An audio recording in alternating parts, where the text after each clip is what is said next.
Saya melihat begini ya. Eh, saya datang ke Kata Pradi itu tidak lain dan tidak bukan hanya terpanggil terkait dengan menjaga kehormatan profesi.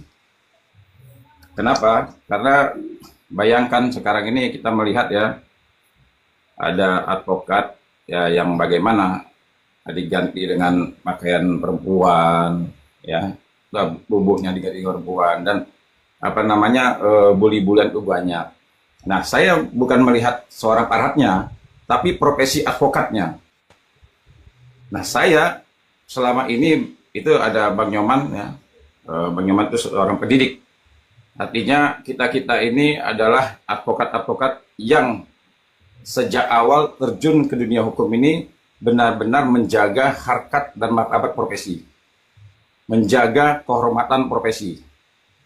Artinya kami bisa pastikan ketika pendapat hukum kami, argumen-argumen hukum kami yang kami lontarkan, apalagi di media sosial ya, kami pastikan ketika orang mendengar pendapat-pendapat hukum kami pastikan orang yang mendengar ini mendapatkan pengetahuan hukum, mendapatkan pendidikan tentang hukum. Nah, inilah yang kami sampaikan. Namun ya sangat disayangkan ya, ada rekan kita yang justru ya kadang-kadang mengeluarkan pendapatnya menimbulkan pro dan kontra. Bahkan bukan hanya menimbulkan pro dan kontra, tapi berpotensi menimbulkan ya apa namanya itu ya bulian, cacian, makian dan lain sebagainya. Nah, menurut kami ya dengan tindakan-tindakan teman-teman kita, rekan-rekan sejawat kita ini, yang menurut kita ini sudah ya mengarah bahwa profesi advokat ini bisa jatuh harkat dan martabatnya, bisa jatuh kehormatannya. Bayangkan ya, advokat ini opsium nobile, jadi profesi yang terhormat, profesi yang mulia. Tetapi ya, sayangnya, ya bayangkan itu, sampai diganti-ganti dengan rupa-rupa perempuan dan sebagainya. Nah, inilah ya yang kami sayangkan. Saya jujur aja sebenarnya kesal gitu kan. Kesalnya kenapa?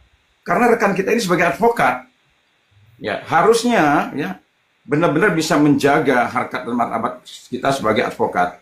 Nah, cuma kita kembalikan lagi kan, kita dihormati dan dihargai tergantung kitanya. Apakah kita pantas untuk dihormati dan dihargai, dan bagaimana kita menjaga profesi kita ini. Jadi inilah yang mendorong saya, akhirnya kita dan tim yang mendatangi Pradi, ya agar juga begini ya, ada beberapa dari masyarakat bertanya begini, Bang, apa sih tindakan dari organisasi seandainya ada seorang advokat yang ya pendapatnya, tindakannya ini justru menimbulkan apa namanya di tengah-tengah masyarakat itu seperti semacam kegaduhan lah, tidak kenyamanan, tidak nyaman orang mendengar. Nah, jadi dengan kami tadi berangkat ke Pradi agar juga organisasi advokat memiliki kewenangan untuk segera memanggil ya, mempertanyakan, mempertanggungjawabkan ucapan dan tindakan rekan kita. Kira-kira begitu.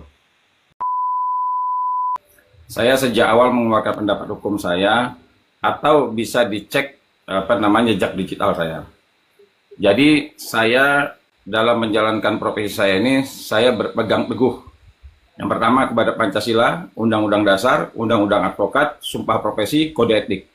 Jadi 5 inilah pegangan saya ketika saya menjalankan tugas dan fungsi saya sebagai advokat. Kedekatan saya dengan RD Law sama kedekatan saya sama Parhat. Dan banyak kedekatan-kedekatan saya dengan advokat-advokat lainnya. Tetapi ketika saya menjalankan tugas dan fungsi saya sebagai advokat, saya pastikan saya tidak akan melacurkan profesi saya.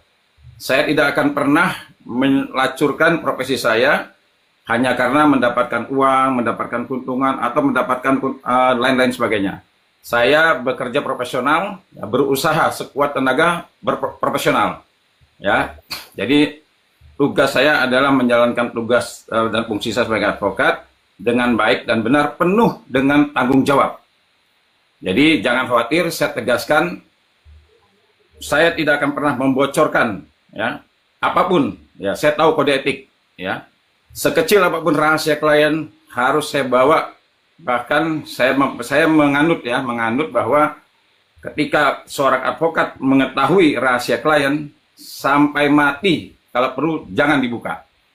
selain diancam oleh pidana juga di undang-undang itu ya, kalau kita membocorkan rahasia klien kita bisa dipidana, dan juga ya ini menjadi apa namanya pegangan kita.